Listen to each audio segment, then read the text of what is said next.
నమస్తే, welcome to TVN news. నేను మీ Madhu. Megastar Chiranjeevi తిరిగి రాజకీయాల్లోకి రానున్నారా? పెద్దల సభకు నామినేట్ కానున్నారా? మరోసారి ఢిల్లీలో తన హవా చాటుకోనున్నారా అంటే అవునని సమాధానం వినిపిస్తుంది. రాజకీయ పార్టీ ముద్ర పడకుండా తటస్థంగా ఉంటూనే రాజకీయాలు చేయాలని భావిస్తున్నట్టు సమాచారం. ఈ మేరకు గ్రౌండ్ ప్రిపేర్ చేసినట్టు కూడా తెలుస్తోంది. చిరంజీవిని కేంద్ర ప్రభుత్వం రాజ్యసభకు నామినేట్ చేయనున్నట్టు సమాచారం. వివిధ రంగాల్లో నిష్ఠాతులను, సామాజిక సేవకులను కేంద్ర ప్రభుత్వం రాజ్యసభకు నామినేట్ చేస్తుంది. రాష్ట్రపతి 12 మంది సభ్యులను ఇలానే నియమిస్తారు. అందులో భాగంగానే చిరంజీవి ఎంపిక ఉంటుందని కూడా సమాచారం. సామాజిక సేవ లేకుంటే చలనచిత్ర రంగం కేటగిరీ నుంచి ఆయనకు రాష్ట్రపతి కోటా కింద పెద్దల సభకు పంపించనున్నట్టు సమాచారం.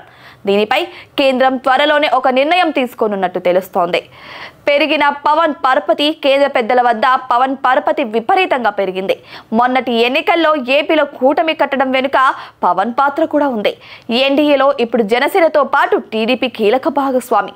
పవన్ ముందు ఆలోచనతోనే టీడీపీతో బీజేపీ జత కట్టింది.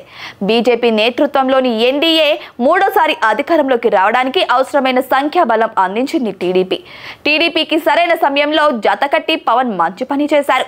మరోవైపు బీజేపీని ఒప్పించి టీడీపీతో కలిసేలా చేశారు. ఈ పరిణామాలన్నీ గమనించిన బీజేపీ పవన్ సేవలను వినియోగించుకుంటుంది. మొన్నటికి మొన్న మహారాష్ట్ర ఎన్నికల్లో బీజేపీ తరపున ప్రచారం చేశారు పవన్. ఆయన చేసిన ప్రచారానికి ప్రజల నుంచి విశేష స్పందన లభించింది. పవన్ పర్యటించిన ప్రాంతాల్లో బీజేపీ ఘన విజయం సాధించింది. దీంతో భవిష్యత్ అవసరాల కోసం పవన్ ను బీజేపీ ఆశ్రయించే అవకాశం ఉంది.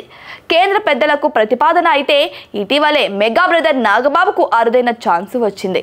ఆయనను కేబినెట్ లోకి తీసుకుంటున్నట్టు సీఎం చంద్రబాబు ప్రకటించారు. దీని వెనుక పవన్ పాత్ర ఉందనడంలో ఎటువంటి సందేహం లేదు. అదే సమయంలో కేంద్రానికి పవన్ కీలక ప్రతిపాదన చేసినట్టు సమాచారం.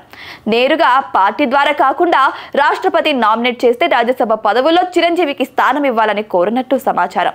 చిరంజీవిపై ఏ పార్టీ ముద్ర లేకుండా రాష్ట్రపతి కోటా కింద భర్తీ చేయాలని విన్నవించినట్టు తెలుస్తోంది. దీనిపై కేంద్ర పెద్దలు సానుకూలంగా స్పందించినట్టు సమాచారం. అయితే గతంలో కాంగ్రెస్ పార్టీ ద్వారా రాజ్యసభలో అడుగుపెట్టారు చిరంజీవి. కానీ ఈసారి ఏ పార్టీ అనే ముద్ర లేకుండా పార్లమెంట్లో అడుగుపెట్టే ఛాన్సు కనిపిస్తుంది. మరి ఏం జరుగుతుందో వెయిట్ చేసి చూడాలి.